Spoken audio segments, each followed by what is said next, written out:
In a memo to employees, Groupon CEO Andrew Mason emphasized the company has hired several other executives this year and has built a, quote, fantastic team. But the shakeup at the top only means more uncertainty in the midst of a delayed IPO. For more, let's bring in Bloomberg contributor Paul Kedrosky, editor of the blog Infectious Greed from San Diego. Paul, what is your take on this? Is this a sign of Groupon in trouble? Another sign?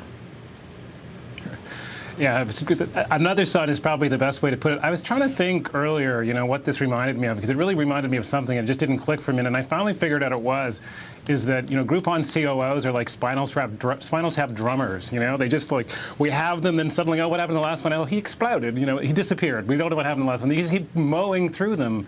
So to me, and there's two interesting angles on this. One is that how the company is sort of pushing the line out here. And I had someone just before I came on air who's, relatively close to this, who sent me a note about it saying that, the spin that he was already getting from the company had something to do with the Americas are underperforming. Everywhere else in the world is still doing well for Groupon. So, nudge, nudge. The real story here is that, someone else is going to have to come in and help the Americas shape up, and Margot wasn't able to do that.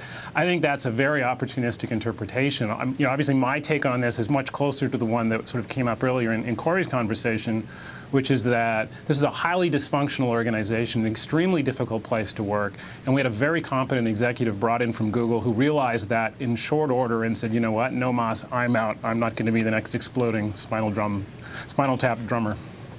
So do you think that Groupon CEO Andrew Mason couldn't get along with the experienced Silicon Valley grown-ups? Well, sort of, yeah, a little bit of both. I think what you had here is someone who actually knew what it means to have an operating organization, to have processes and discipline and controls, and a willingness to say yes, or a willingness, more importantly, to say no to stuff. And you have two other people, Mason and Lefkowsky in particular, who have, I think, who has no interest in having anyone like that. Because what they really wanted was to kind of, pretty the place up, to take it to IPO. And as IPO recedes out over the horizon, prettying it out becomes, less attractive, because now I've got someone who keeps saying no to me, and that's pretty objectionable. And so, the two of them reach a, sort of butt heads, and out she goes. And she's got to land it, I think, in a much better place for her. How big a blow is it for a company to lose its COO in the middle of the IPO process? I mean, we're expecting Groupon's IPO potentially next month or the month after that. I was looking backwards just earlier related to this at some of the upheaval at Groupon. I have never seen anything like this in sort of the modern history of technology public offerings, that you've seen such upheaval in the 18 months leading up to a major IPO. It's unprecedented. It's probably our fault, Paul. But, another thing, there's a big accounting change in this new Right. S1 filing where they're saying they're not going to go with the total revenue, because they're going to go with the gross revenue number, showing what their actual revenues to the company are, as opposed to the split between the what they take in and what they pay the retailers. Right. Yeah, why is that important? Well, this is back to the pressure they were facing, that there was this general belief that the accounting numbers in general were sort of these, marked to fantasy numbers, where it wasn't obvious what the real margins were, what the real pass-through was for revenues, what the health of the business really looked like. And so they've been under pressure since the very first draft of the very first S1 to try and do a more realistic job of showing the health of the business. And given, the obvious, some of the weakness in the domestic marketplace, that pressure only had to continue. So I'm not particularly surprised. So before there's another spontaneous combusting COO, do you think that they need a Right. COO at this company? Oh, Hewlett-Packard's doing fine without a COO. Oh yeah, they're doing just great, aren't they?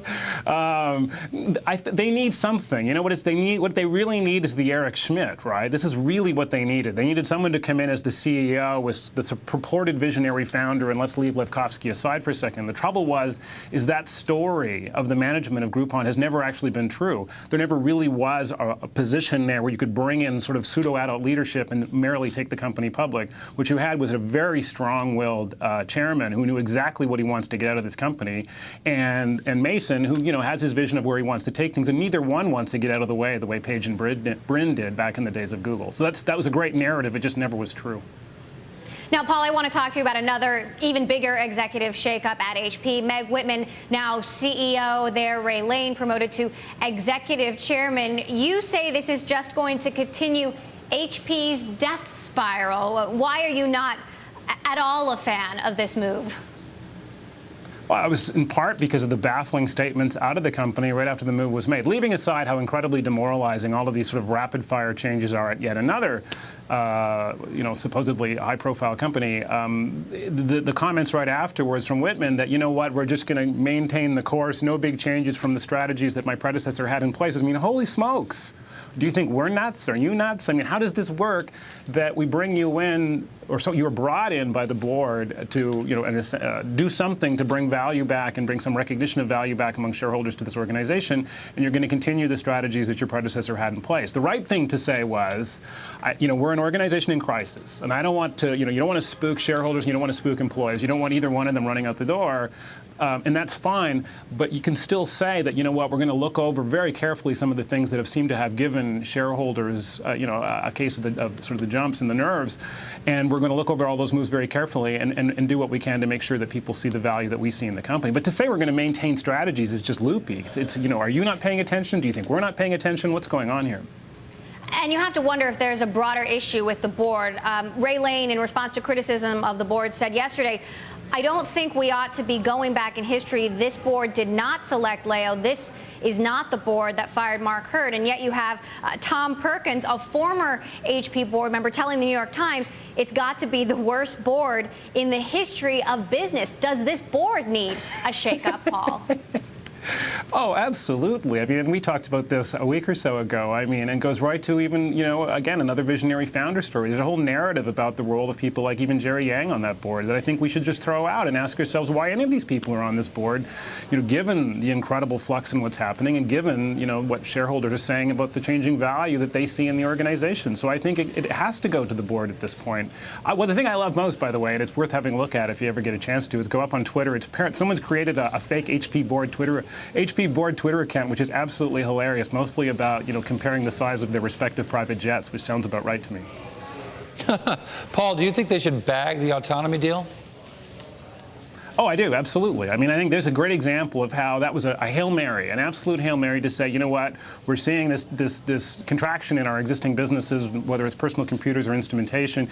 Let's just go way over here where we see a very, what we think is an attractive marketplace. It's not complementary. It doesn't fit into the strategies they've had in place historically. It doesn't fit into the competencies of the organization. It's completely baffling other than sort of a conglomerate strategy of buying something else. And so I think that deal should be bagged. All right, Bloomberg contributor Paul Kedrosky, I'll check out that fake HP board Twitter profile. Thanks for joining us here on Bloomberg West.